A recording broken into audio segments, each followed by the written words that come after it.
बस।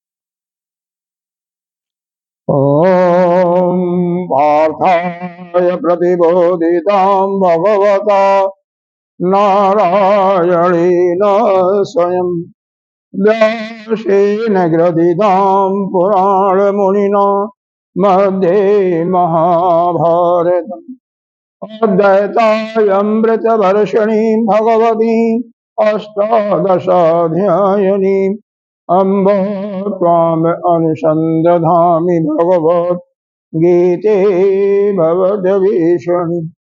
नमस्तुते व्यास विशालबुद्धे प्रह्लादविन्दायतपत्रनेत्र येन त्वया भारततैलगुणः प्रज्वालितो ज्ञानमय प्रदीप। लाइट नहीं है क्या? लाइट नहीं है? लाइट नहीं। अरे यहाँ नहीं है ना, क्योंकि अंधकार हो गया ना इसमें। प्रपन्न पारिजाताय स्तोत्र वित्रयकपाणये ज्ञान मुद्राय कृष्णाय गीतामृतदुहे नमः। सर्वोपनिषदो गो गोपालनन्दनः पार्थो वत्स सुधीरभक्ता दुग्धं गीतामृतम् वसुदेवसुतं देवं कंसचारूढमर्दनं देवकी परमानन्दं कृष्णं वन्दे जगद्गुरुं। भीष्मतोटतटा जयदथजल गान्धारनीलोत्पल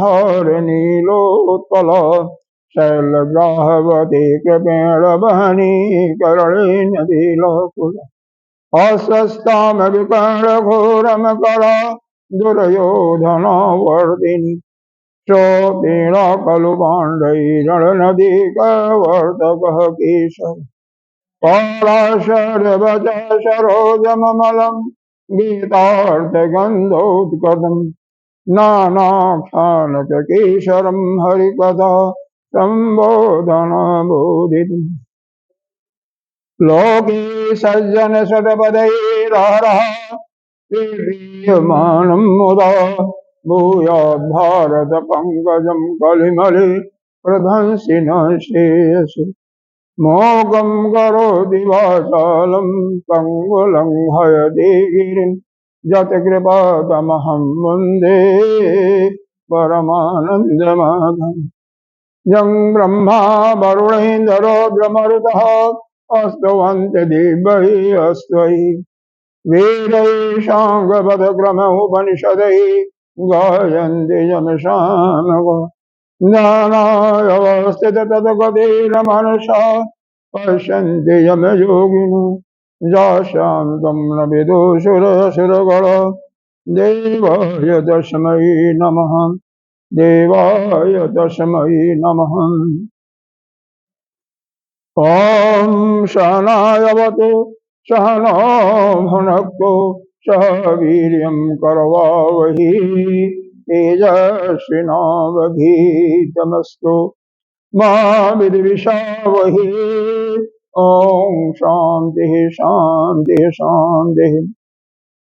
सच्चिदानन्दरूपाय विश्वोत्पत्त्यादिहेतवे तापत्रविनाशाय श्रीकेशाय वयं नमः।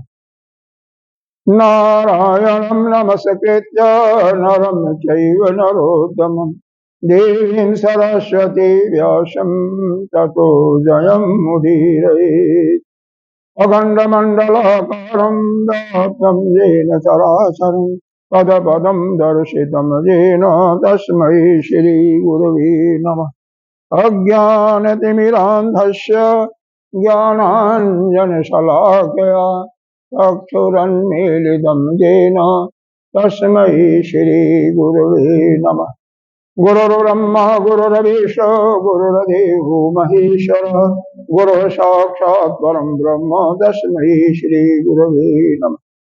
त्वमेव माता च पिता त्वमेव बन्धो च सखा त्वमेव वेदा द्रविणं त्वमेव सर्वं मम देव गजाननं भूतगणाधिसेवितं कपितजम्बूफलचारुभक्षणम् उमासुतं शोकविनाशकारकं नमामि विघ्नेश्वरपादपङ्कजम्।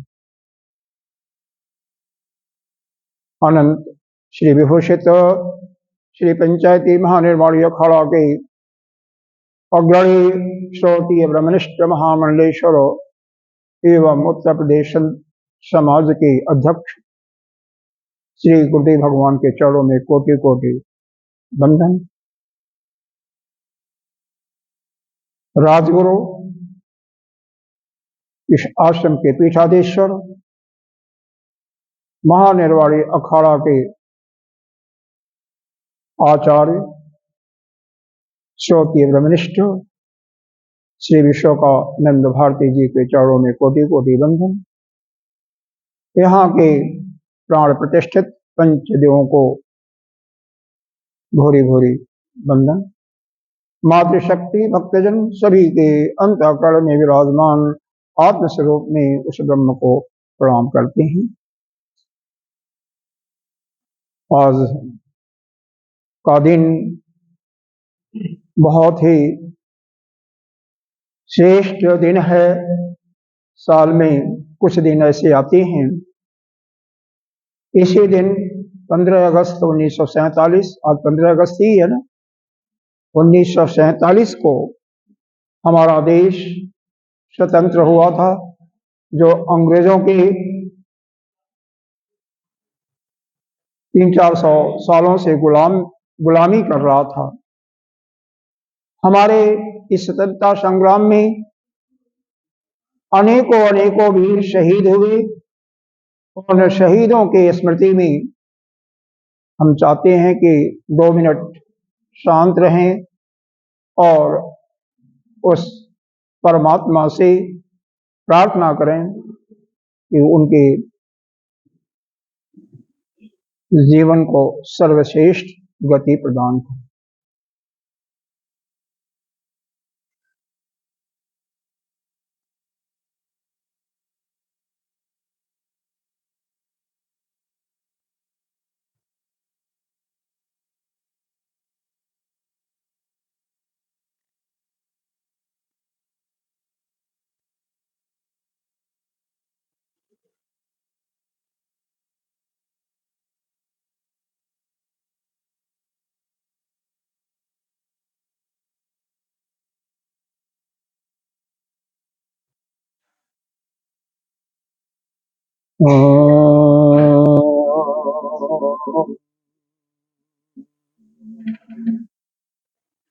आइए शुरू करते हैं। चौथा अध्याय चल रहा है। चौथे अध्याय का ही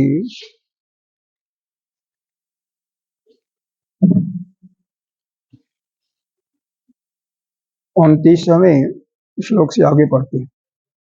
अपाने जुह्वति प्राणम प्राण अपान तथा परे प्राण अपान गतिरुद्ध प्राणायाम परायणः अपरे नियताहारा प्राणान् प्राणेश जुह्वति सर्वेऽपि एते यज्ञ विदो यज्ञ क्षपित कल्मष। हाँ, ऐसा लाइक चाहिए। हाँ, पढ़ाई के लिए, पढ़ने के लिए तो चाहिए ना।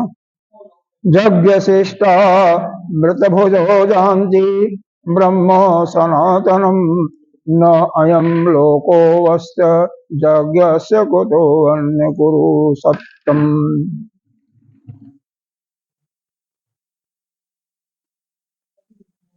इस कोई बात नहीं। चतुर्थ गीता जी के चतुर्थ अध्याय में भगवान कृष्ण के रूप में जो अवतार लिए हुए हैं, समय समय पर अवतार लेते रहते हैं। तो इसमें पहला जो मुख्य सिद्धांत है ज्ञान कर्म संन्यास योग में, वह अवतारवाद का सिद्धांत है कि जब भी धर्म का ह्रास होता है, अधर्म बढ़ता है, दुष्ट लोग बढ़ जाते हैं, अत्याचार करते हैं इस पर, संत और ब्राह्मणों पर, तब वह परमात्मा किसी न किसी रूप में अवतार धारण करके धर्म की सुरक्षा करते। इसी के साथ ही वह परमात्मा तो अवतार लेता है, लेकिन जीव का पुनर्जन्म होता है, समय समय पर होता रहता है। तो पुनर्जन्म के सिद्धांत को बताया।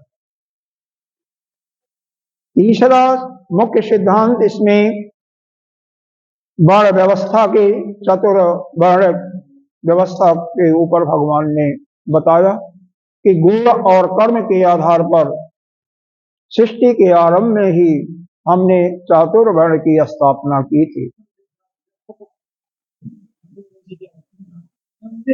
ठीक है, कर्म सिद्धांतों की व्याख्या करते हुए यह बताया गया कि जो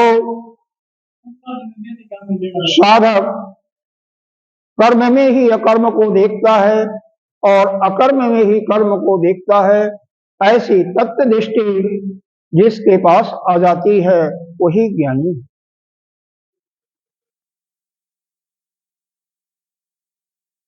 क्योंकि वह आत्मा जो कि परमात्मा ही है, ब्रह्म ही का रूप है, वह सभी जीवों में विराजमान है। वह निष्क्रिय है, कुछ भी नहीं करता। तो वह हमेशा अकर्म की अवस्था में रहता है। शरीर तो जीव क्या है? जीव भी तो वही ब्रह्म ही है ना, उसी का तो प्रतिबिंब है, छाया मात्र है,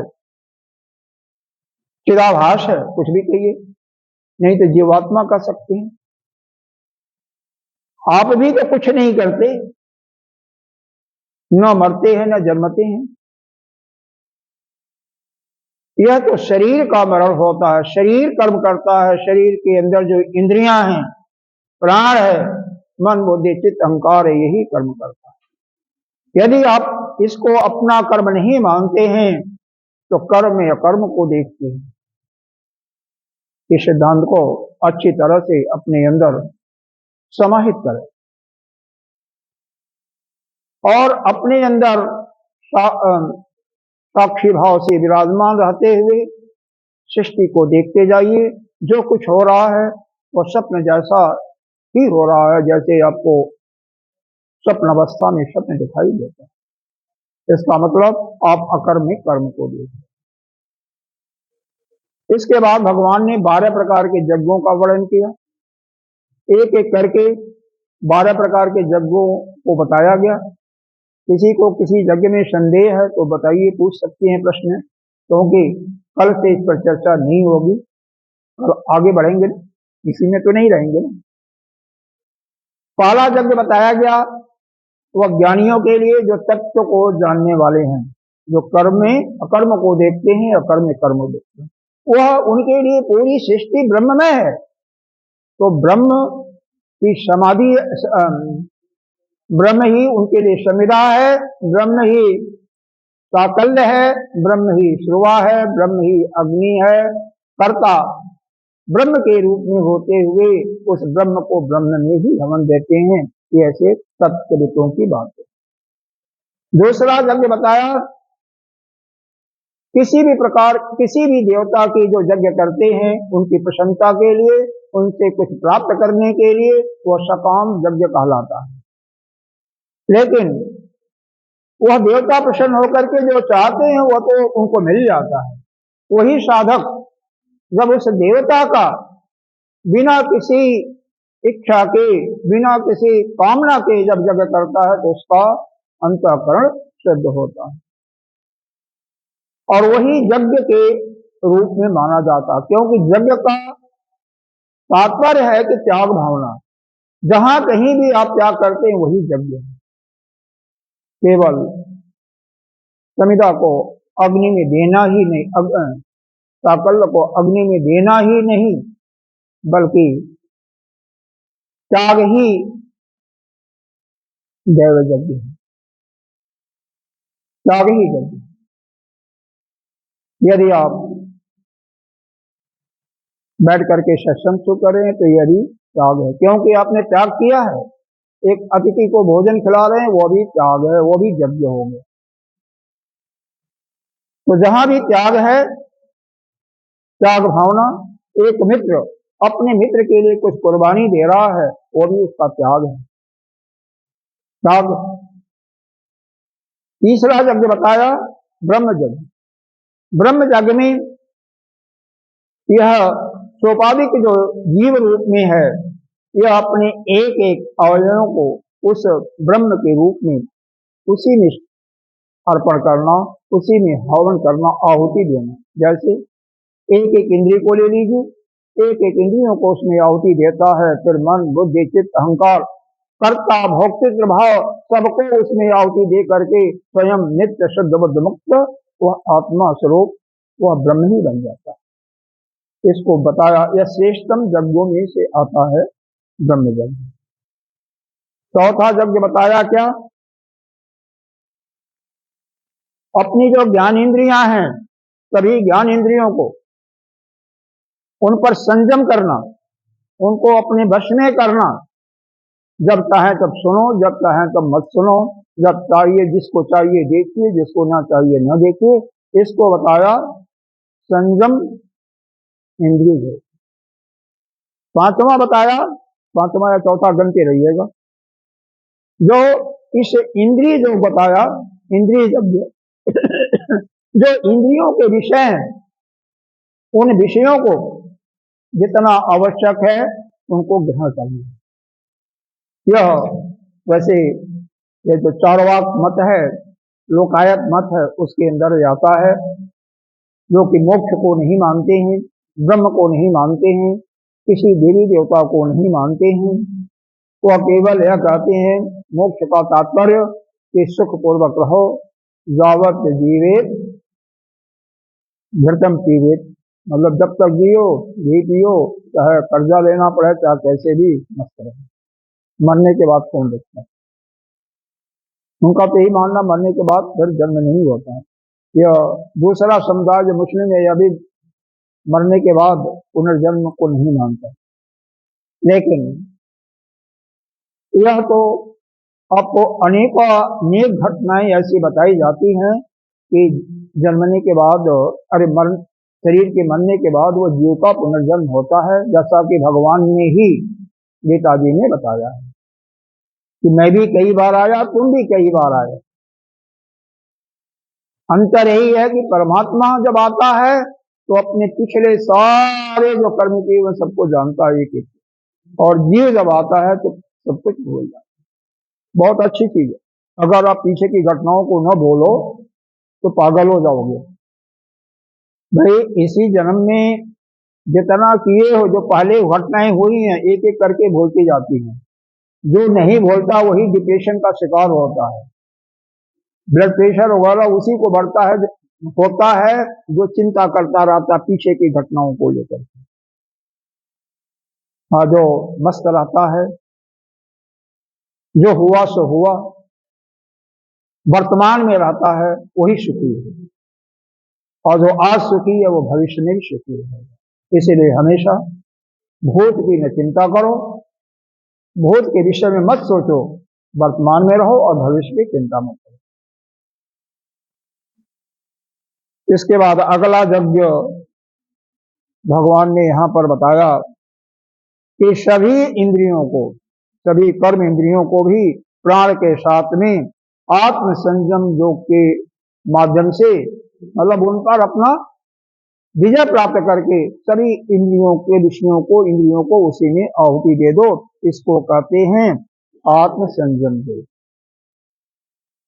इसके बाद 4 यज्ञों का वर्णन आया है 28वें श्लोक में। द्रव्य यज्ञ, तप यज्ञ, योग यज्ञ, स्वाध्याय, ज्ञान यज्ञ, इन पर चर्चा हुई। द्रव्य यज्ञ को तो जानते ही हो, लेकिन द्रव्य यज्ञ का यहाँ पर शंकराचार्य जी ने बताया था कि तीर्थों में जाते हैं हम, द्रव्य का जो त्याग करते हैं, इसका मतलब है कि जो हम द्रव्य का त्याग करते हैं, तीर्थ का मतलब माता पिता गुरु आचार्य, कोई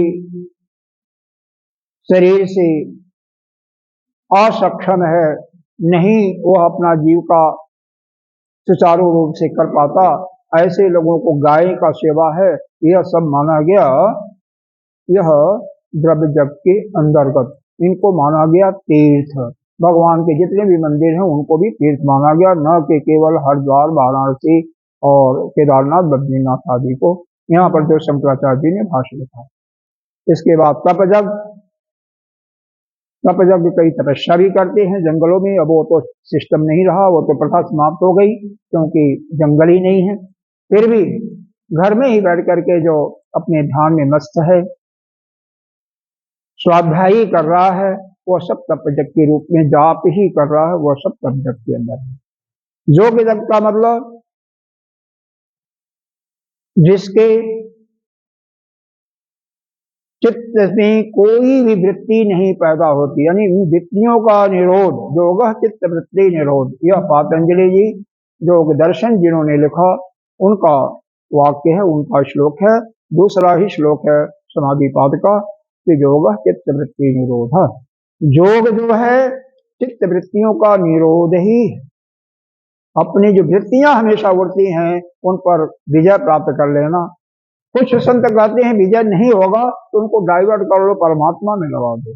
जो भी विचार उड़ता है उसमें ये देखो कि परमात्मा ही उस विचार में आ रहा है, या उस विचार के अंदर उस परमात्मा का स्वरूप देखो, तो भी उस पर आप विजय प्राप्त कर लोगे और धीरे धीरे वो वृत्तियां समाप्त होंगी। कि वास्तव में जो का लक्ष्य ही है कि इस जीव भाव में जो हो उसको आत्म भाव में बदल दो, यानी अपने को परमात्मा से मिला दो। यह योग का आसन प्राणायाम इत्यादि नहीं है, ठीक है। इसके बाद स्वाध्याय ज्ञान यज्ञ, इसमें विशेष करके बताया गया, जो जैसे कुछ उदाहरण इसमें दे देता हूं आपको। जैसे भगवान कृष्ण के बारे में जानना है तो श्रीमद् भागवत में उनकी बाल लीला और जितने भी लीलाओं का विस्तृत वर्णन है। भगवान राम के बारे में जानना है तो क्या पढ़ोगे, रामायण, रामचरितमानस इत्यादि, उसमें उनका वर्णन है। शिव जी के बारे में जानना है तो शिव महापुराण, उनको पढ़िए, उनके सुनिए। देवी जी के बारे में जानना है तो देवी महाभागवत,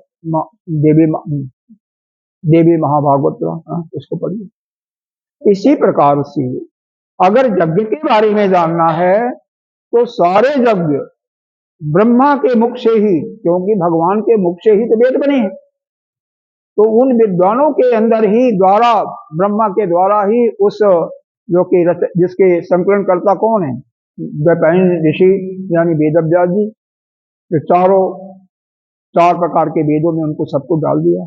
तो किस यज्ञ के, किस देवता के प्रसन्न के लिए कैसे करना चाहिए, सारा उसमें समाहित है। तो उसको पहले पढ़ो, पढ़ना सीखो, समझो और उसको अनुभव करके उस प्रकार का कहते हैं। विस्तृत तो यहाँ पर भाष्य के अंदर है, और वही कर सकते हैं जो प्रयत्नशील होते हैं, जिनकी बुद्धि तीक्ष्ण होती है और सम्यक रूप से देखते हैं। सम्यक रूप से देखने का मतलब जिनका व्रत तपस्या आदि करके अपने अंतःकरण को शुद्ध कर लिए होते हैं, वही उसको समझ पाते हैं। नौवां यज्ञ बताया प्राणायाम यज्ञ, कल बता दिया था, यह केवल हम दोहरा रहे हैं इसलिए बहुत विस्तृत नहीं बता रहे हैं। किसी को अगर कहीं सुनना हो तो बोल देना। प्राणायाम यज्ञ में और निश्चित रूप से हर एक को प्राणायाम करना ही चाहिए, कम से कम 10 मिनट। क्या बताया, एक नासिका से एक से या दोनों से श्वास भर रहे हो उसको कहते हैं पूरक प्राणायाम।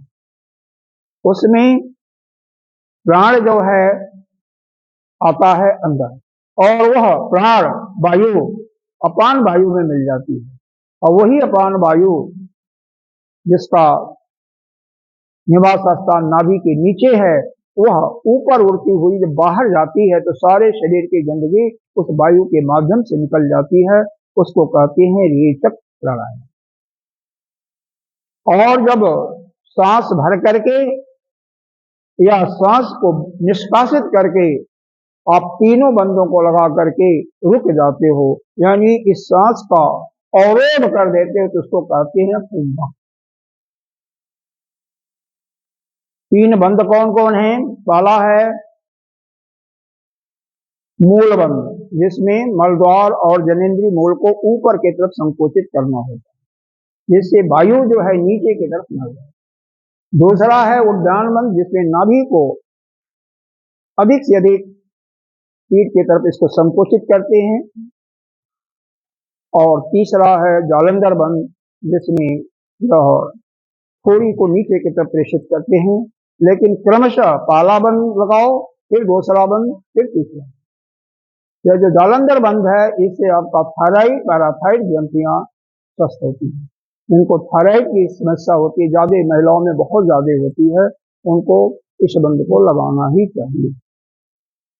जिनको पेट पाचन तंत्र की समस्या है, उनको उद्यान बंद, और जिनको पाइल्स या कॉन्स्टिपेशन की प्रॉब्लम है, उनको मूल बंद। मूल बंद तो सभी को लगाना ही चाहिए, लेकिन सांस का रोकना किसी प्रशिक्षित शिक्षक के समक्ष ही सांस को रोकना चाहिए।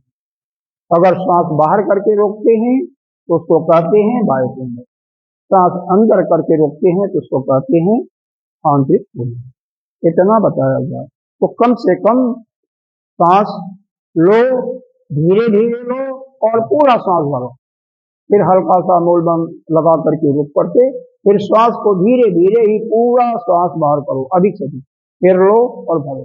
इस प्रकार से क्रिया करते जाओ। कम से कम 5 से 10 मिनट तक नित्य करोगे तो आपके अंदर ये जो रक्त का प्रवाह होता है सुचारू रूप से होगा। पाचन तंत्र भी इससे प्रभाव पड़ेगा। अगर 4-5 सेकंड के लिए भी रुकना शुरू करोगे तो, और शरीर की अन्य बीमारियां भी इससे दूर होंगी। ऑक्सीजन को भरने की क्षमता भी ज्यादा है। दिल्ली के एम्स के डॉक्टर का नाम मेरे को नहीं याद आ रहा, उन्होंने बताया, ये कोरोना काल के टाइम में बताया था, जो साधक 45 सेकंड तक सांस को रोक लेता है उसमें ऑक्सीजन की लेवल प्रचुर मात्रा में होती है, उसको कभी भी ऑक्सीजन की कमी नहीं होती। इतना ध्यान रखेंगे। किसी को हार्ट की प्रॉब्लम है तो वह सांस नहीं रोकेगा, अस्थमा वाला भी नहीं रोकेगा। ठीक है, आगे बढ़े। अंतिम 12वां जो बताया यज्ञ, वह बताया अपने आहार को नियंत्रित करो। अपरे नियत आहारा प्राण पाण इसलिए आहार को नियमित करके, आहार पर विजय प्राप्त करके जितनी हमारी आवश्यकता है हमारे शरीर को जिंदा रखने के लिए, उतना ही हम भोजन ग्रहण करेंगे। जो चीजें हमें नहीं करना, ग्रहण नहीं करना, उनको नहीं ग्रहण करेंगे। किसी को मीठा वर्जित है मीठा नहीं, किसी को घी तेल वर्जित है तो घी तेल नहीं। मतलब जो जिसको जिस चीजों की आवश्यकता है, जितनी मात्रा में आवश्यकता है, उतना ही हम करेंगे। और उसके करते करते प्राण पर भी कंट्रोल करेंगे। प्राण को भी, जिस प्राण वायु को हम उस पर विजय प्राप्त करते जाएंगे, उसको उस यज्ञ के रूप में हम उसको उसी आत्मा में हम अर्पण कर देंगे, आहुति दे देंगे। उससे उसके समस्त जो पाप होते हैं वो नष्ट होते हैं। यही लिखा, सर्वपि एते यज्ञ विदो यज्ञक्षपित कल्मषा। सभी पुरुष जो यज्ञों को जानते हैं, मतलब यज्ञ के जानने से, अगर नहीं करते हैं तो केवल जानने से भी पाप नष्ट होते हैं। ये जो 12 प्रकार के यज्ञ, हालांकि 12 ही नहीं है, और भी कई प्रकार के यज्ञ हैं जो कि इसी के अंतर्गत मान लिया गया है। या कुछ अन्य हैं। वेदों में पढ़िएगा तो हजारों प्रकार के यज्ञ हैं, जिसमें मुख्य रूप से अश्वमेध यज्ञ है, राजसूय यज्ञ है, सोम यज्ञ, सोम यज्ञ है, बृहस्पति यज्ञ, क्या कितने यज्ञ हैं उसका वर्णन नहीं कर किया जा सकता। जिस लोक को प्राप्त करना है उस लोक की प्राप्ति के लिए अलग अलग यज्ञ, यहाँ तक कि इंद्र की पदवी भी प्राप्त करना है तो उसके लिए भी 100 यज्ञों का विधान है। तो यज्ञों की सीमा तो भरी हुई है, लेकिन आप केवल ज्ञान को प्राप्त कीजिए और ज्ञान से अपने को सफल कीजिए, या भक्ति मार्ग भगवान में अपने आराध्य में समर्पित रहिए, वही भक्ति है। आप परमात्मा के लिए, किसी दीन दुखी के लिए, किसी संत के लिए, किसी ब्राह्मण के लिए, अतिथि के लिए त्याग करते हो, वो अभी यज्ञ ही है, किसी भी यज्ञ से कम नहीं, वो भी एक यज्ञ है। स्वाध्याय कर रहे हो, श्रवण कर रहे हो, वो भी एक यज्ञ है। जाप कर रहे हो, वो भी एक यज्ञ है। प्राणायाम शरीर को कायम रखने के लिए जरूरी है, प्राणायाम करो, वो भी एक यज्ञ ही है। प्राणायाम क्या ध्यान करते, वो भी यज्ञ, जो कि यहाँ पर वर्णन नहीं किया हुआ, तो ध्यान यज्ञ भी एक यज्ञ है। धारणा करते हो, वो भी यज्ञ है। तो इस प्रकार से केवल अहिंसा का पालन करते हो, किसी को कभी अपने मन से, वचन से और शरीर से दुख नहीं देते हो, वो भी एक यज्ञ ही है। सत्य का ही पालन करते हो, वो भी एक यज्ञ है, लेकिन यहाँ पर अपना सीमित बताया गया है।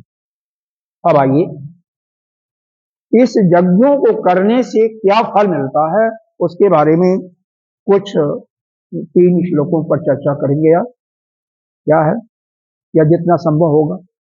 यज्ञ शिष्टामृत भुजो जानति ब्रह्म सनातनम, न अयम लोको वस्त्य न अयम लोको वस्त्य यज्ञस्य कुतो वर्ण पुरुषोत्तम।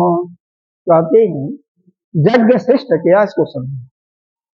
जैसे कोई यज्ञ किया, किसी को भोजन कराया, या कोई अतिथि आया वो भोजन कर लिया, तो जो बच गया वही यज्ञ श्रेष्ठ है। यानी यज्ञ करने के बाद जो आपका सामग्री बचा वही यज्ञ श्रेष्ठ है। अब उसी को जो प्रसाद मान करके जो भोजन करता है, जानते ब्रह्म सनातनम, उसी को ब्रह्म स्वरूप जान करके जो भोजन करता है वह अमृत है। इसने अर्थ बताया इसका, यज्ञानाम शिष्टम यज्ञ शिष्टे यज्ञ शिष्टम च तद अमृतम च यज्ञ शिष्टामृतम तद भुंजन्ते इति यज्ञ शिष्टामृत भुजो यथोक्तान यज्ञान कृत्वा तत् शिष्टेन कालेन यथाविधि चोदितम अन्नम अमृताख्यम भुंजयते इति यज्ञ शिष्टमृतो मृत भुजो जानति गच्छन्ति ब्रह्म सनातनम। यानी जो केवल, अब देख लिया आपने, जान लिया कि समझ लिया कि यज्ञ क्या है। भाई लोग ऐसे हैं कि नित्य प्रति कुछ यज्ञ करते हैं, उसी भोजन में से थाली आई ना, उसी में से निकाल देते हैं। उसी में से भूत यज्ञ है, देवऋण मातृण पितृण, वो तो अलग है ही है। तो और भी करते हैं भूत यज्ञ और नाना प्रकार के यज्ञों को थोड़ा थोड़ा निकाल करके, यानी जो भी कीट इत्यादि हैं सबके लिए निकाल देते हैं। या बनाने वाली माँ बहन जो भी है, वहीं पर गाय को अलग निकाल देगी, कुत्ते को अलग निकाल देगी, क्या बोलता है, चींटियों को अलग निकाल देगी, कौओं को अलग निकाल देगी। तो वहां से जो बच गया वो यज्ञ ही हुआ ना, उनके लिए यज्ञ कर दिया, त्याग कर दिया। जहां जहां त्याग होता वही वही यज्ञ है। तो जो बचा वह प्रसाद है, भगवान का भोग लगा करके और बाकी जो कुछ करके उसको अब खाते हैं, तो वह यज्ञ शिष्ट है। उसका ग्रहण करने से, यज्ञ से बची हुई सामग्री को, भोजन को करने से आप ब्रह्म ही हो जाते हो। यानी आपके आवागमन का जो बंधन है वह नष्ट हो जाता है, क्योंकि वह ब्रह्म तुल्य होता है। यही बताया गया यहाँ पर, यज्ञ श्रेष्ठतम तत्व भुज जाते, जो उन्हीं को खाता है नित्य प्रति, वही यज्ञ करता हुआ क्या करता है, अन्नम अमृताक्षम, वह अमृत स्वरूप उस अन्न का भोजन करता है। और उससे ब्रह्म को ही निरंतर प्राप्त कर लेता है, यानी वो ब्रह्म को प्राप्त कर लेता है। इसका मतलब फिर उसका आवागमन बंद हो जाता है। इसके बाद एक लाइन बताई गई, मुमुक्षवः चेत कालात् क्रमापेक्षा इति सामर्थ्यात् गमते, यानी यहाँ पर यह समझो कि जैसे जिस तालाब का, जिस कुएं का पानी नित्य निरंतर निकाला जाता है वह क्या होता है, पवित्र होता है। किसी कुएं का या किसी तालाब पोखरी है, पानी मत निकालो उसमें से तो वह कीचड़ ही हो जाएगा, खराब हो जाएगा।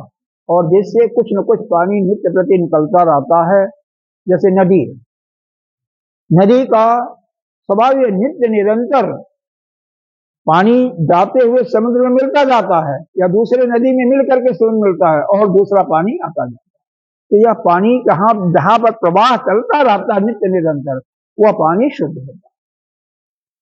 उसमें वह बात अलग है, जैसे आंधी तूफान आती है, मौसम है, तो हमने हरिद्वार में देखा हुआ, ऋषिकेश में देखा हुआ, पानी मटमैला, वो सारी गंदगी आ जाती है। कहीं तूफान आया, कहीं झोपड़ा किसी का गिर गया, तो सब बात अलग है। उनको, उन अपवादों को छोड़ करके वह पानी नित्य निरंतर शुद्ध होता है, अमृत नहीं। इसीलिए गंगा जी का पानी श्रेष्ठ बताया गया, लेकिन कुछ अपवाद तो हर जगह होती है। ठीक है, तो यह यहाँ पर जो बता रहे हैं कि जो यज्ञ करने वाले मुमुक्षु होते हैं ना, मुमुक्षु जो होते हैं, जैसे जैसे काल समाप्त होकर के अगर वह ज्ञान को नहीं भी प्राप्त कर पाते हैं, तो जैसे मृत्यु हो गया, मृत्यु के बाद उनका जीव जो है ब्रह्मलोक तक जाता है। और ब्रह्मा के लोक में जब तक ब्रह्मा का आयु है तब तक वहां निवास करते हैं, सारे सुख सुविधाओं का भोग करते हैं। जब ब्रह्मा जी का अंतिम समय आता है तो उनको ज्ञान प्राप्त करके और क्रम मुक्ति से उनको मुक्त कर देते हैं। तो इस प्रकार से इस श्लोक में क्रम मुक्ति का वर्णन किया गया है। क्रम मुक्ति कैसे होती है, तो उसमें केवल यज्ञ का विधान दिया गया कि जो यज्ञ से बचा हुआ, आपने किसी को भोजन करा दिया, तो यज्ञ से बचा हुआ जो भोजन है उसी को प्रसाद के रूप में सपरिवार अपना खाते हैं, तो वह अमृत तुल्य है। जो नित्य निरंतर ही किया करता है वह ब्रह्म को ही प्राप्त करता है। सीधे अगर जीवन रहते हुए नहीं प्राप्त किया तो क्रम मुक्ति से ब्रह्म को प्राप्त करता है। ब्रह्म मुक्ति का मतलब जब तक उसका प्रारब्ध है इस संसार में रहता है, ज्ञान नहीं प्राप्त हुआ और मृत्यु आ गई, तो वह यहाँ से उत्तरायण मार्ग से होता हुआ ब्रह्म लोक तक उसकी गति होती है। और ब्रह्मा के साथ जाकर के उन लोक में जाकर के, कई लोग हैं यहाँ पर, सत्यलोक भी है ना, क्या बोलता है, माता जी का मणिपुर द्वीप भी है, साकेत भी है रामचंद्र जी का, अपने कन्हई का क्या है, यही गोलो कैलाश अपने भोले बाबा का, तो हर एक लोक है। तो वहां पर जा करके सब सुख सुविधा पूर्वक, जो कि यहाँ पर उस सुख सुविधा का भोग नहीं करता, यहाँ पर क्या मिलेगा, कभी कच्ची रोटी मिल गई, कभी कुछ मिल गया, कभी नहीं कुछ है, ऐसा भी होता है। और वहां पर तो जो चाहोगे वही मिलेगा वहां पर, लेकिन खाने का कोई मतलब नहीं है, ताकि किसी को भूख ही नहीं लगती, सभी गंध से ही तृप्त रहते हैं। जो भी है, मतलब जो इच्छा करे किया आपका सब कुछ मिल जाता है। और जब ब्रह्मा का अंतिम समय आता है तो वह ज्ञान दे करके जो भी उनके पास जाते हैं सभी को मुक्त कर देते हैं। ऐसा कभी हो जाता है, गीता जी में ही आया है कि किसी को प्रमाद हो गया, वहां भी तो ज्ञान नहीं प्राप्त कर पाया, तो मुक्त नहीं हुआ, तो वह पुनः इस लोक में आकर के, मृत्युलोक में आकर के किसी योगी के यहाँ या किसी श्रेष्ठ परिवार के कुल में जाकर के जन्म लेता है और वहां से फिर वह आगे उसकी साधना चलती है और वह फिर मुक्त हो जाता है। फिर दूसरा जन्म उसको नहीं लेना पड़ता। आगे है, निचली लाइन का अर्थ देखिए, यह तो पहली लाइन का अर्थ हो गया, यज्ञ शिष्टा मृत भुजो जानति ब्रह्म सनातन। नीचे वाली लाइन का पंक्ति का क्या अर्थ है, न अयम लोको अस्य यज्ञस्य कुतो अन्न कुशते। कहते हैं यह जो लोक है, मृत्युलोक है, यह साधारण रूप से सभी के लिए है। कोई भी जाएगा तो इस लोक में आ सकता है, चाहे चींटी के रूप में आए चाहे किसी रूप में। लेकिन जो किसी प्रकार का यज्ञ नहीं करता है, जितने प्रकार के यज्ञ का वर्णन यहाँ पर किया गया, उसमें से कोई भी यज्ञ नहीं करता। आप लोगों की चिंता करने की जरूरत नहीं, आप तो कर ही रहे हो, एक क्या कई कई यज्ञ करते हो। तो जो कोई भी यज्ञ नहीं करता उनको यह लोक भी दुर्लभ हो जाता है, ठीक है। और दूसरे लोकों की बात, दूसरे लोक की तो बात ही अलग है, क्योंकि दूसरे लोक को प्राप्त करने के लिए कुछ साधन करना पड़ता है। साध्य है अमुक लोक की प्राप्ति, जैसे गोलोक की प्राप्ति, उसके लिए साधन विशेष यज्ञ है। इंद्र लोक को प्राप्त करना विशेष यज्ञ है। ब्रह्म लोक को प्राप्त करना है तो भी जैसे यहाँ पर बताया गया यज्ञ शिष्टा से न उसका भोजन करना। तो इस प्रकार से अन्य लोकों की बात ही अलग है, यह लोक भी उनको नहीं मिलता, किनको, जो किसी प्रकार का यज्ञ नहीं करते या अपने से किसी प्रकार का त्याग नहीं करते। त्याग का तो मतलब सभी समझ गए होंगे, जितना भी जो कुछ है हमारे पास सब हमारे लिए ही है। अरे गीता जी में ही तो कई बार सुनाया होगा हमने, ये भुंजंती तखम पापा, जो पचांति आत्म कारण है, जो केवल स्वयं पकाता है और स्वयं ही रक्षण करता है, किसी को नहीं, अपने खुद पकाया खुद खाया, वो पाप ही खाता है। तो कभी भी आप, इसीलिए यह दूसरे समुदाय में देखा जाता है, हमारे हिंदू समुदाय में तो यह शायद ऐसा आप बहुत कम पाएंगे, दूसरे समुदाय में पाएंगे अगर एक रोटी भी होगी ना, 10 भी होंगे ना, तो 10 को बांट बांट करके खाते। ये देखा होगा, नहीं तो सुना होगा। हमारे हिंदुओं में तो नहीं है, बहुत कहीं बिरले आजकल के जो मॉडर्न उसमें होता है। तो जो कुछ है, 4 आदमी बैठे हो तो चारों को खिलाओ ना। और होता क्या है, नहीं बढ़िया चीज है तो हम खुद खाएंगे, यही पाप है। अरे भाई, आप सभी के रूप में आप ही तो हो, सबकी आत्मा और आपके आत्मा में कोई अंतर नहीं है, एक ही आत्मा सबके अंदर है। तो फिर सभी को खिलाओ ना, उसमें क्या। अरे भगवान कन्हई का याद करो, जब भोजन करते थे, गायों को चराते थे, सारे साथी लाते थे खाना, जिसके पास जो भी रहता था और सब बांट बांट के खाते थे। एक मधमंगल नाम का उनका एक दोस्त था प्रिय, उसके पास गरीब था, कुछ भी नहीं था। एक बार उसकी माँ ने छाछ दिया था, भगवान ने मंगाया था, छाछ खट्टी थी, इस डर से लज्जा से वह कन्हई को नहीं दिया, और बाकी को देने का मतलब ही नहीं, उसके पास तो भगवान खिलाते थे उसको। भगवान ने जो उसके लगा हुआ था ना उसको चाटा, क्यों, उसको देना था धन, गरीब था तो उसकी गरीबता को दूर करना था, इसलिए। और भगवान को जो भी खिलाओगे ना वो कहीं व्यर्थ नहीं जाएगा, हालांकि वो तो खाते नहीं है। हमने इतना देखा है, जहां भी कोई आश्रम हो, मंदिर हो, जहां पर जितना ही खर्च किया जाता है दूसरों के प्रति, उतना ही वह आश्रम या मंदिर समृद्ध होता है। पूजा ही करना नहीं सीखते। हमारे जो दो आश्रमों में जहां कुछ नहीं था, जहां पर संडे को ही, मतलब रविवार को ही संतों का भोजन शुरू करा दिया गया, वो आश्रम समृद्ध होते गए। और जैसे आज का त्योहार है, समिति है या नहीं, तो वहीं के जो लोग हैं कम से कम सुबह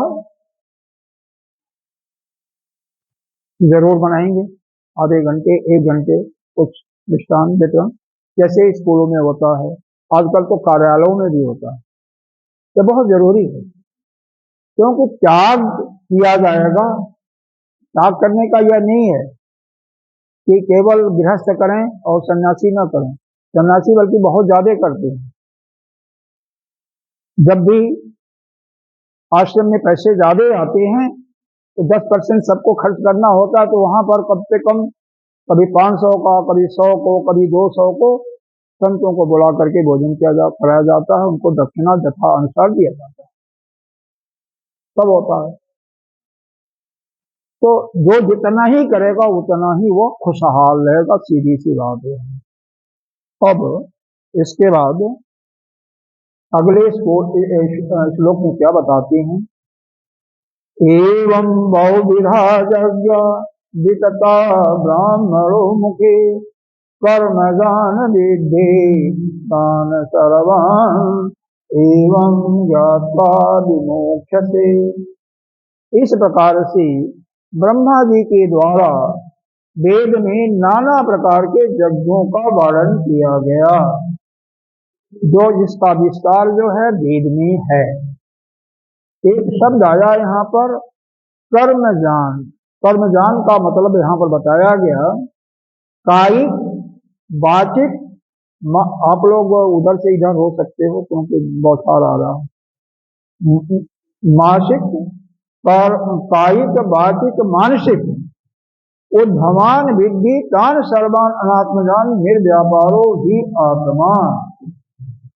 कह रहे हैं कि आत्मा जो है, ये जो शरीर से हमसे कर्म होता है, वाणी से कर्म होता है या मन से कर्म होता है, इसमें आत्मा का कोई लेना देना नहीं होता है।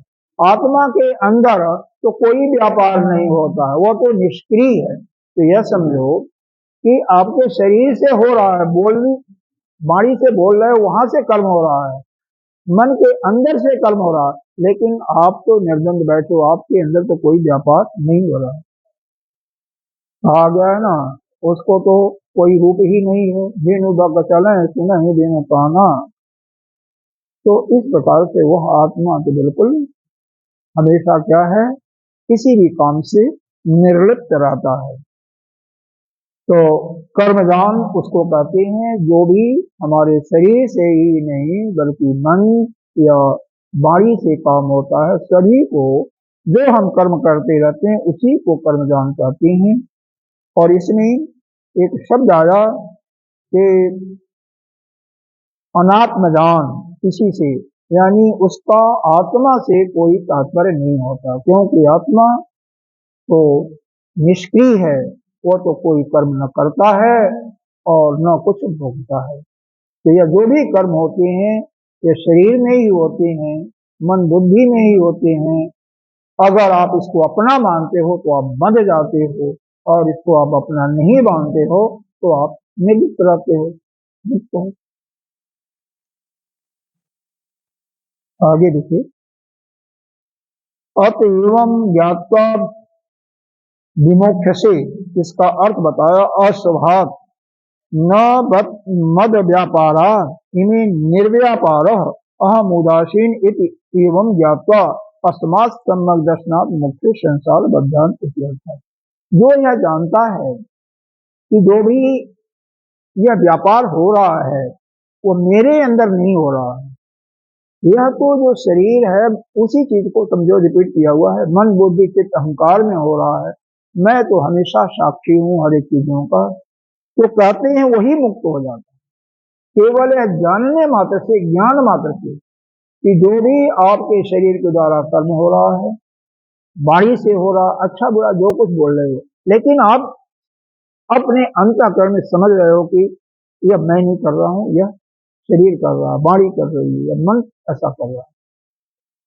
तो इसको जानने मात्र से ही आप सम्यक दर्शन वाले हो जाते हो, यानी समदृष्टि हो जाती है और आप मोक्ष यानी संसार के बंधन से मुक्त हो जाते हो, फिर दूसरा आपका जन्म नहीं होता है।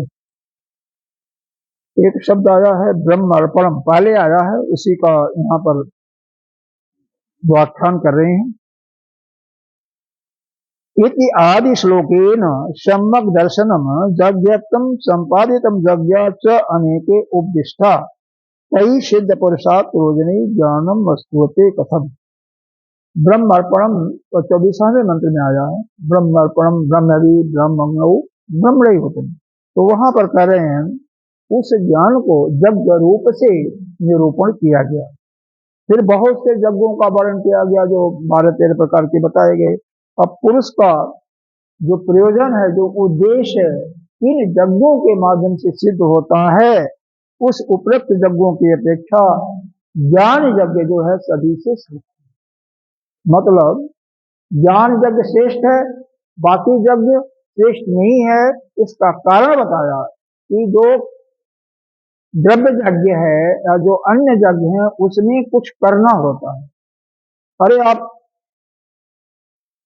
जाप करोगे तो भी कुछ करना होता है, और केवल जानना जो है वो अपने अंतःकरण में जान गए आप, क्योंकि ज्ञान आपके अंदर है, उसकी स्मृति नहीं है कहीं, विस्मृति हुई है। लेकिन जैसे आपको जानकारी हो गई, आपकी स्मृति में आ गया, तैसे आप कहीं प्राप्त नहीं किया, क्योंकि वह ज्ञान आपके अंदर ही था, वो विस्मृत हो गया था और वह पुनः वापस आ गया। क्योंकि आप और यह शरीर बिल्कुल अलग अलग है। नाना प्रकार के योनियों में जन्म लेने के कारण आपको शरीर ही माना गया, इसलिए हमें अपने स्वरूप का विस्मरण हो गया। और जैसे ज्ञान के माध्यम से हमारी स्मृति में यह दृढ़ हो जाता है कि नहीं, शरीर मन बुद्धि चित्त हम नहीं है, यानी शरीर स्थूल शरीर है, मन बुद्धि चित्त अहंकार इंद्रियां दसो, यह क्या है, सूक्ष्म शरीर, यह मैं दोनों नहीं हूँ। कारण शरीर तो अज्ञान को ही कहते हैं। तो यह बिल्कुल हम नहीं है, इनसे अलग है। इसका बोध होना, इसका ज्ञान होना ही, और वह केवल इस स्वाध्याय से श्रवण से ही होगा। तो इसको इसीलिए कह रहे हैं यह जो ज्ञान यज्ञ है किसी द्रव्य यज्ञ या कर्म यज्ञ से श्रेष्ठ है, क्योंकि कर्म जो करते हो उसका फल थोड़े समय के लिए उसका आरंभ होगा, और जो आरंभ होगा उसका अंत भी होता है, और जिसका आरंभ ही नहीं है उसका कभी अंत नहीं है। क्योंकि ज्ञान यज्ञ का आरंभ नहीं है, या पहले से आपके अंदर पड़ा हुआ, जैसे चश्मा मान लो मैं भूल गया या ऐसे लगा लिया। कई लोग कर लेते हैं, बाद में कहते हैं कि चश्मा कहाँ ढूंढते जाते हैं, किसी बच्चे ने बताया कि नहीं चश्मा तो आपके यहाँ लगा हुआ, तो वह विस्मरण होगा, कहीं पाया नहीं है वहीं पर। उसी प्रकार से यह ज्ञान, क्योंकि आत्मा आपके अंदर ही है, तो पाते नहीं हो उसको, केवल जो बिना अभ्यास के कारण या उल्टा अभ्यास के कारण से, गलत अभ्यास के कारण से जो भूल गए हो उसका स्मृति में आ जाए,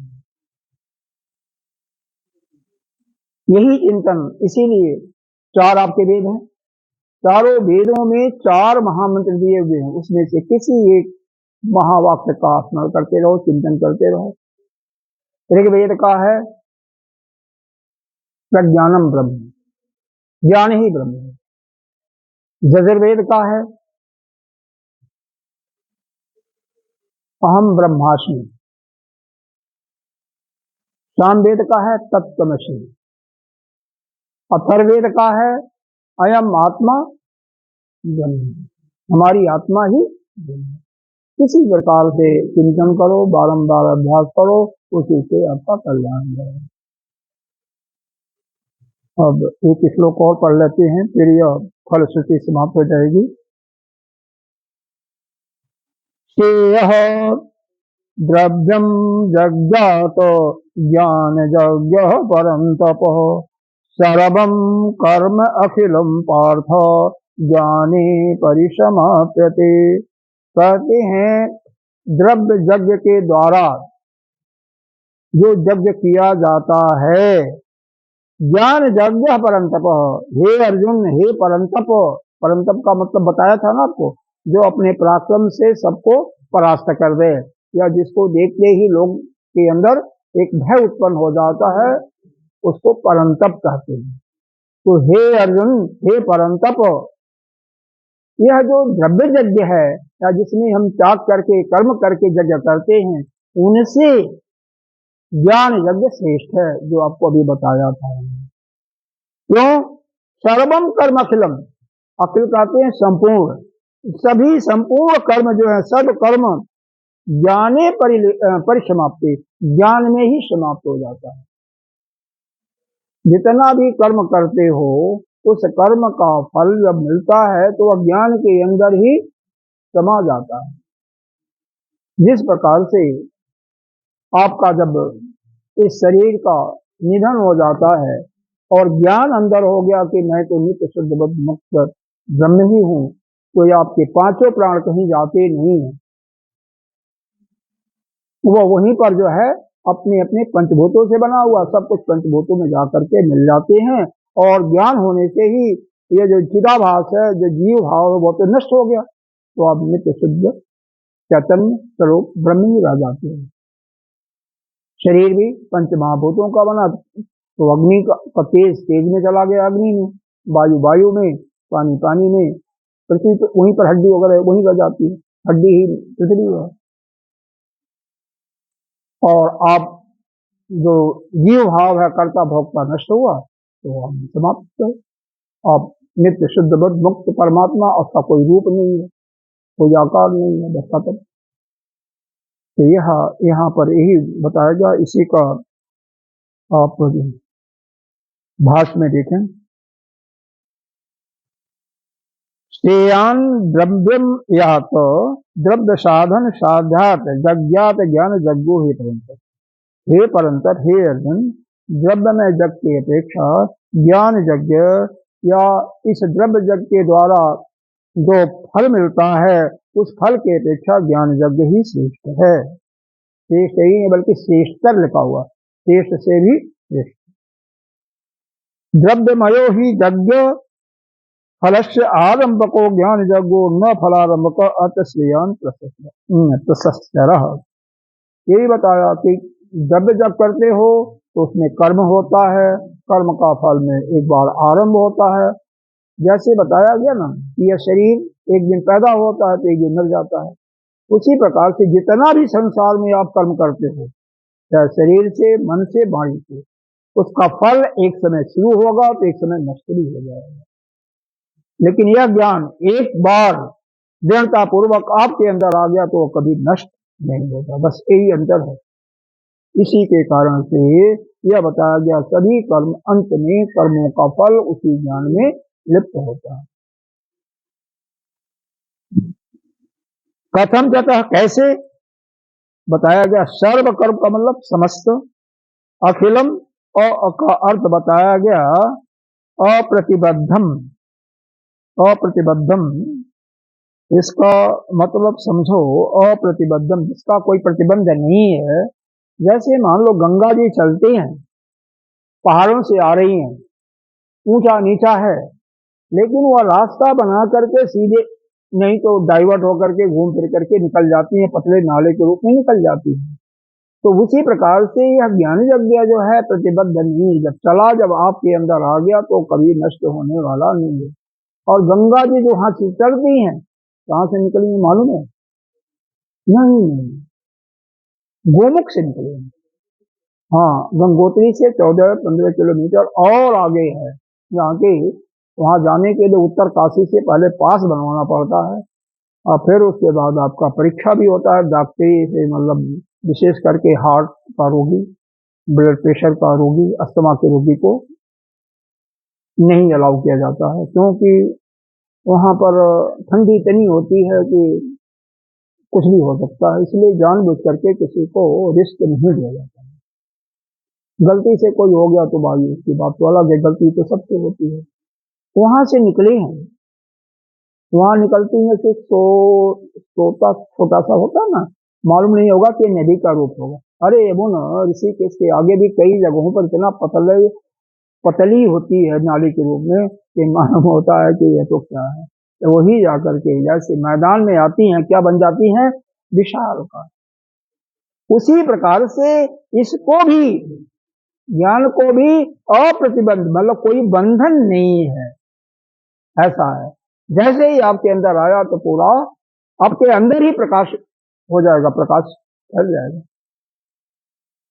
ध्रुव को देखा होगा, जब तपस्या करके भगवान आए तो पूरा प्रकाश हो गया। और कई बार प्रकाश, आप अपने बंद कमरे में सारे लाइटें बुझा दो, खिड़की वगैरह सब बंद है, कहीं से कोई लाइट नहीं आ रही है, ठीक है। और फिर उसके बाद जगते रहो, 5 मिनट के बाद देखोगे आपको सब कुछ साफ साफ दिखाई देगा। कहां से दिखाई देगा? आपका आत्मा जो है यही प्रकाश है, इसी से दिखाई देता है। वह अंधेरा जो कुछ भी नहीं दिखाई दे रहा था, जैसे ही कुछ समय के बाद वो सब दिखाई देने लगता है। तो यह कहीं नहीं है, वह ज्ञान वही प्रकाश है।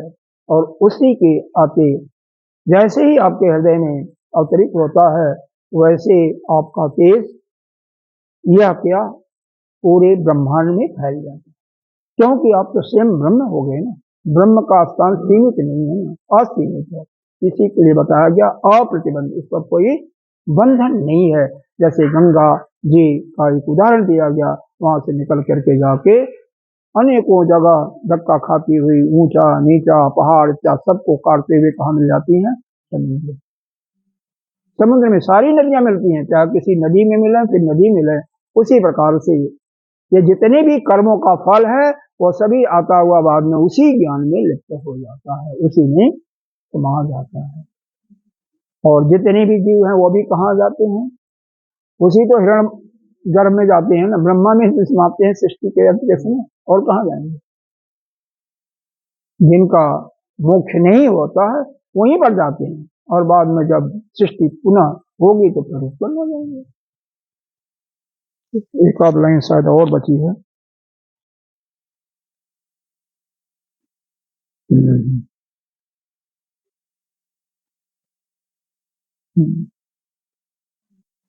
यहाँ पर छांदोग्योपनिषद का एक श्रुति का हवाला दिया गया है।